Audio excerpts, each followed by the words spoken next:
আরেকটা বালা দিক আছে তো আয় রাইতুলি টিভি দিস ভাবে হ্যাঁ একদম সত্যি করে কবি হাসা কথা কবি তোর দুইটা ভালো দিক কবি সত্যি করে কবি আর দুইটা ভালো দিক হ্যাঁ আরে নিশাটা করে তো আর একটা ভালো দিক হচ্ছে আর বোর কাপড় চোপড় দুই দিয়ে আয়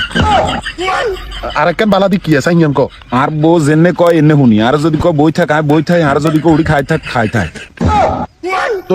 আর অন্য কিছু ক না তোরে অন্য আর কিয়া কইতো এতে কথা জেনে এনের ফর শুনিত অন্য আর কিয়া কইব কিছু কনা রাসিলের জিজ্ঞাসা হেতা কি অবস্থা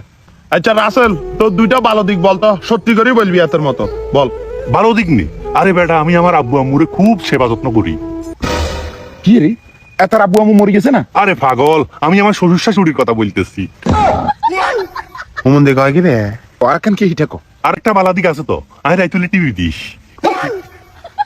আমি 100% নিশ্চিত এত মনে রাখিলে তার বড় ফাটি দিবি হালার পদ্ধতি ভাই কেন যাইলো আজ আর বড় ফাঁট বিধি। আচ্ছা আঙ্গ দুগারটা তো গেছে আচ্ছা ফাইন তোর দুইটা ভালো দিক কছে সত্যি সত্যি কইবি যদি মিথ্যার আশ্রয় নেস না তাহলে কিন্তু কই বট্টরি গাছের কসম আর একটা বালা দিক হইছে আর বউ আর নিঃস্বাধীন ভাবে চলতে কইছে আর নিঃস্বাধীন ভাবে চলি এটা একটা ভালো দিক হালার তালার হেতারে না রাশি ভালো আর একটা কি কো আর একটা বালা দিক হইছে এই যে অল্ফাগাদি রাসেলে যে কইলো যে রাসেলের বোর হাঁটিবে এটা আমরা কেমনে জানি তো আমি কি করি আমার এই ভালো দিকটা আমি পর্যাপ্ত পরিমাণে ব্যবহার করি আমি যাই আমার বন্ধু বান্ধবের বকুঙ্গা কি এর রেগুলো আমি লুকি লুকি দেখি স্বাধীনতা